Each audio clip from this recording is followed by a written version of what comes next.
नमस्कार, मैं सुनील डांग। साथियों, आज बात करेंगे बोचासन वासी अक्षर पुरुषोत्तम स्वामीनारायण यानी कि BAPS नामक संस्था पर क्या विवाद है।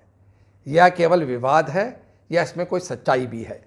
आइए आपको इस विवाद को विस्तार से समझाता हूँ। अमेरिका के न्यू जर्सी में एक संस्था पर हिंदू मंदिर बनाने के लिए भारत से दलित, बहुजन और आदिवासी मजदूरों को अवैध रूप से ले जाने और कम वेतन देने के आरोप में एक मुकदमा दायर हुआ है। मुकदमे में बोचासन वासी अक्षर पुरुषोत्तम स्वामीनारायण नामक संस्था के हिंदू नेताओं पर शिकायत में बंधुआ मजदूरी के लिए तस्करी, श्रमिकों के दस्तावेज अपने पास रखने, षड्यंत्र रचने और विदेशी श्रम अनुबंध में धोखाधड़ी करने के इरादे से इमिग्रेशन दस्तावेजों को जब्त करना और न्यूनतम वेतन का भुगतान नहीं करने का आरोप लगाया गया है। दलित सॉलिडेरिटी फोरम की अध्यक्षा डॉक्टर रोज़ा सुंगती सिंह ने कहा कि यह मामला दर्शाता है कि बंधुआ मजदूरी अब अमेरिका में भी पहुंच गई है। वहीं दी न्यूयॉर्क टाइम यानी कि NYT में छपी खबर में बताया गया है कि हाल ही में एक जिला अदालत में एक शिकायत को दर्ज कराया गया जिसमें 6 लोगों के नाम का जिक्र है जो धार्मिक R1 वीज़ा पर लाए गए थे। रेफरेंस रहे R1 वीज़ा एक अस्थायी वीज़ा होता है जिसका इस्तेमाल धर्मगुरुओं और धार्मिक कार्यकर्ताओं के लिए होता है। न्यू जर्सी में मंदिर के निर्माण में तेज़ी लाने के लिए 2018 में यह अभियान शुरू हुआ था। अभी तक 200 से अधिक भारतीय नागरिकों को R1 वीज़ा के माध्यम से इसमें शामिल किया गया है। मुकदमे में आगे कहा गया कि निरक्षर श्रमिकों को अक्सर अंग्रेजी में कई दस्तावेज़ों पर हस्ताक्षर करने के लिए कहा जाता था। पुरुषों के पासपोर्ट को जब्त कर लिया जाता था और कड़ी सुरक्षा में उनको रखा जाता था, जहां उन्हें किसी भी विजिटर और धार्मिक स्वयंसेवकों से बात करने की अनुमति नहीं होती थी। उनके अनुसार उन्हें खाने के तौर पर दाल और आलू दिया जाता था और छोटी सी गलती होने पर भी बिना हेलमेट के नज़र आने पर या सिगरेट पीने पर उनके वेतन को काट दिया जाता था। और द टाइम का दावा है कि इन कामगारों को वीज़ा इंटरव्यू देने से पहले यह सिखाया जाता था कि वह यह कहें कि अमेरिका में पत्थर पर नक्काशी करने जा रहे हैं। हेलमेट नहीं पहनने के कारण 37 वर्षीय मजदूर मुकेश पर $125 का जुर्माना लगाया गया। कुमार ने अपना साहस दिखाया और वह भारत लौटने में कामयाब रहा और भारत लौटने पे उसके अथक प्रयासों के कारण ही यह शिकायत संभव हो सकी। मुकदमे में श्रमिकों को डराया धमकाया, उन्हें बंद करके रखा गया और उन्हें काम करने के लिए मजबूर किया गया और मंदिर बनाने के लिए प्रति घंटा करीब $1 पर काम करने के लिए मजबूर किया गया, जबकि अमेरिका में न्यूनतम वेतन $7.25 प्रति घंटा तय किया गया है और यह न्यू जर्सी स्टेट में $11 प्रति घंटा है। एक सप्ताह में आप 40 घंटे से ज़्यादा किसी से काम नहीं करा सकते, साथ ही आपको साप्ताहिक छुट्टी भी देनी होगी। इसके अलावा इसमें टिपिंग को जोड़ा जा सकता है जो उनके अच्छे काम की प्रशंसा के रूप में दी जाती है।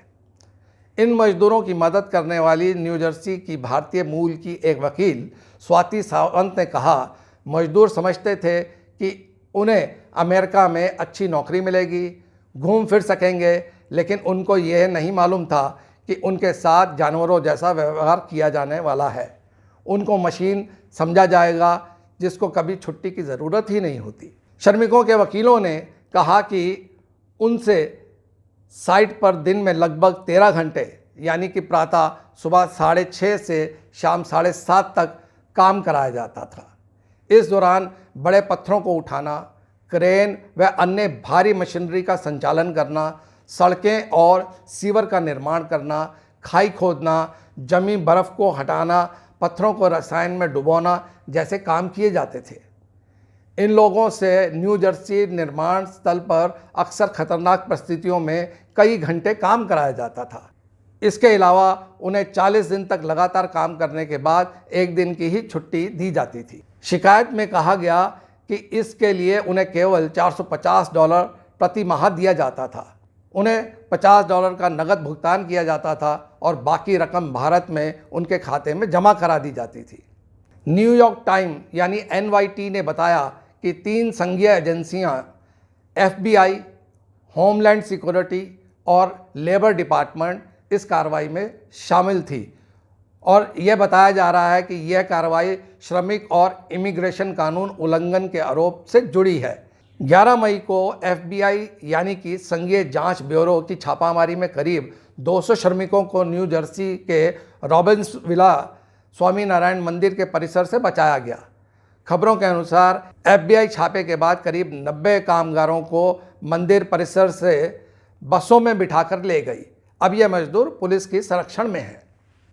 जब BAPS के मुख्य कार्याधिकारी कन्नू पटेल से पूछा गया तो उन्होंने कहा, मैं वेतन संबंधी आरोपों को पूरे सम्मान के साथ खारिज करता हूं। उन्होंने यह भी कहा कि वह स्थल पर दिन प्रतिदिन के कार्यों के प्रभारी नहीं हैं। मुकदमे में कई श्रमिकों का प्रतिनिधित्व कर रहे वकील डेनियल वर्नर ने कहा कि यह काफ़ी स्तब्ध कर देने वाला वाकया है। ऐसा हमारी नाक के नीचे हो रहा था। यह तो और भी हैरानी में डालने वाला है। इससे भी ज़्यादा अशांत करने वाली बात यह है कि ऐसा सालों से न्यू जर्सी के मंदिर की दीवारों के पीछे हो रहा था। ऐसा नहीं है, कुछ श्रमिक वहाँ 1 साल, कुछ 2 साल, तो कुछ उससे भी ज़्यादा समय से काम कर रहे हैं। ये मजदूर BAPS के किसी व्यक्ति के साथ लिए बगैर इस परिसर से बाहर निकल ही नहीं सकते। प्रश्न यह है, क्या संस्थान इस बात को नकार सकता है?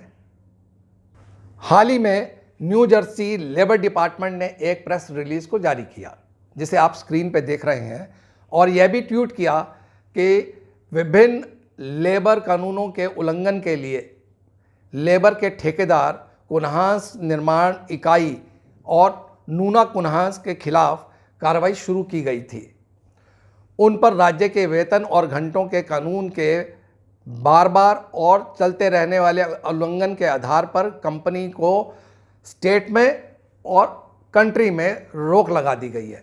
वास्तव में आगे की जांच के बाद यह पाया गया कि इस अमेरिकन स्वामित्व वाली व्यवसाय कुन्हास कंस्ट्रक्शन इंक ने 2007 से पहले की अन्य परियोजनाओं में अधिक उल्लंघन किया था और यह रजिस्टर्ड भी नहीं है। अब प्रश्न यह उठता है, जब 2007 में ही यह कंपनी बार बार श्रम धारा के नियमों का उल्लंघन कर रही थी, तो 2010 में शुरू हुए इस मंदिर के निर्माण में ट्रस्टियों ने उसे यह काम क्यों सौंपा? फिर नूना पर लग रहे आरोपों को जानते हुए भी उसको निरंतर संरक्षण क्यों दिया? प्रश्न यह भी है कि इन सब के पीछे इस संगठन में कौन सा व्यक्ति नूना को अपना संरक्षण देकर ये काम दे रहा है और लाभ कमा रहा है? क्या BAPS इस नकाबपोश की नकाब को उतार पाएंगे? साथियों, उम्मीद करता हूँ कि इस कंट्रोवर्सी को आप पूरी तरह से आप समझ गए होंगे। अगर ये एपिसोड आपको अच्छा लगे तो लाइक कीजिएगा, शेयर कीजिएगा, सब्सक्राइब कीजिएगा और बेल आइकन दबाना ना भूलिएगा, ताकि मेरे हर प्रोग्राम का आपको सबसे पहले संदेश प्राप्त हो। नमस्कार।